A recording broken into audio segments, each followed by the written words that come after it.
আসসালামু আলাইকুম। বাংলাদেশ বেতার রাজশাহী। স্থানীয় সংবাদ পড়ছি মাহমুদ শওকত। গণমাধ্যম সংস্কার কমিশনের প্রধান কামাল আহমেদ বলেছেন, সাংবাদিকদের আর্থিক নিশ্চয়তা নিশ্চিত না হলে বস্তুনিষ্ঠ সাংবাদিকতা আশা করা উচিত নয়।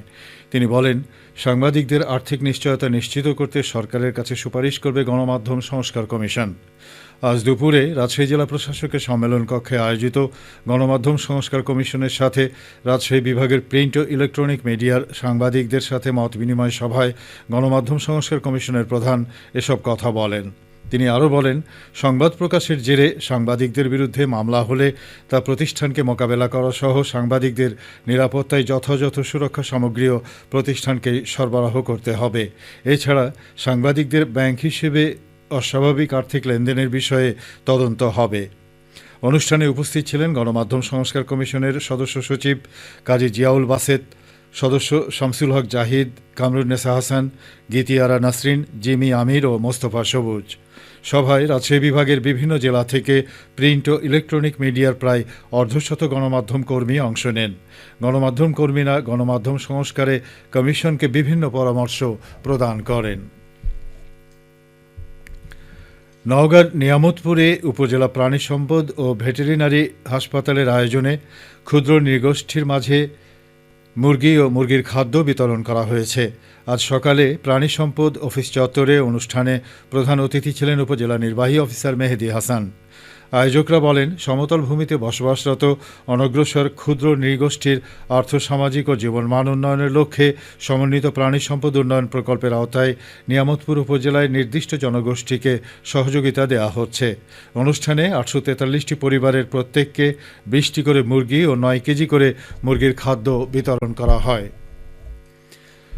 বগুড়ার শাহজাহানপুরে মেধা ফাউন্ডেশনের পক্ষ থেকে 150 জন মাদ্রাসা শিক্ষার্থীর মাঝে শিক্ষা উপকরণ বিতরণ করা হয়েছে।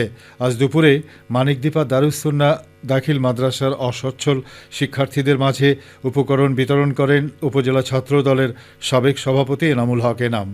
এ সময় উপস্থিত ছিলেন মাদ্রাসা সভাপতি ও আড়িয়া ইউনিয়ন বিএনপির সাবেক আহ্বায়ক মহসিন আলী ও মাদ্রাসার সুপার আবুল কালাম আজাদ। আধুনিক সমাজ গঠন ও আর্তমানবতার সেবায় মেধা ফাউন্ডেশন গ্রামীণ জনগোষ্ঠীর সুবিধাবঞ্চিত শিক্ষার্থীদের প্রয়োজনীয় শিক্ষা উপকরণ নিয়মিত বিতরণ করে থাকে। মেধা ফাউন্ডেশন একটি অলাভজনক সংস্থা। 2024 সালে বগুড়ার শাহজাহানপুর উপজেলার চাঁদবাড়ি এলাকা থেকে সংস্থাটি যাত্রা শুরু করে। নাটোরের লালপুরে ট্রাকের সাথে সংঘর্ষে 3 মোটরসাইকেল আরোহী নিহত হয়েছেন। আজ দুপুরে উপজেলার ওয়ালিয়া কদিমচিলান সড়কের শেখচিলান এলাকায় এই দুর্ঘটনা ঘটে। নিহত 3 জন হচ্ছেন নাটোরের লালপুর উপজেলার ধলা হিন্দুপাড়া গ্রামের শিবেন মজুমদারের ছেলে শ্রাবণ মজুমদার ও একই গ্রামের রতনের ছেলে স্বপন এবং নাটোরের সিংড়া উপজেলার সোনাইডাঙ্গা গ্রামের বিষ্ণু সরকারের ছেলে বিধান সরকার। লালপুর থানার ওসি মোহাম্মদ নুরুজ্জামান জানান, 3 মোটরসাইকেল আরোহী ওয়ালিয়া কদিমচিলান সড়কে ওয়ালিয়া থেকে ধলার দিকে যাচ্ছিলেন। বিপরীত দিক থেকে আসা একটি ট্রাকের সাথে মুখোমুখি সংঘর্ষ হয়। এতে ঘটনাস্থলে শ্রাবণ ও বিধান মারা যান। হাসপাতালে নেওয়ার পথে স্বপন মারা যান। ঘটনাস্থল থেকে মরদেহ উদ্ধার করে ওয়ালিয়া পুলিশ ফাঁড়িতে রাখা হয়েছে। ট্রাকের চালক পালিয়ে গেলেও ট্রাকটি আটক করা হয়েছে। এ ব্যাপারে আইনগত পদক্ষেপ গ্রহণ করা হচ্ছে। পাবনার ঈশ্বরদীতে বৃদ্ধি পাচ্ছে গাজর চাষ। অল্প সময়ে উৎপাদন বেশি এবং লাভজনক হওয়ায় গাজর চাষে আগ্রহ বাড়ছে চাষিদের। আবহাওয়া অনুকূলে থাকায় বাম্পার ফলনের আশা করছেন কৃষক ও কৃষি বিভাগ।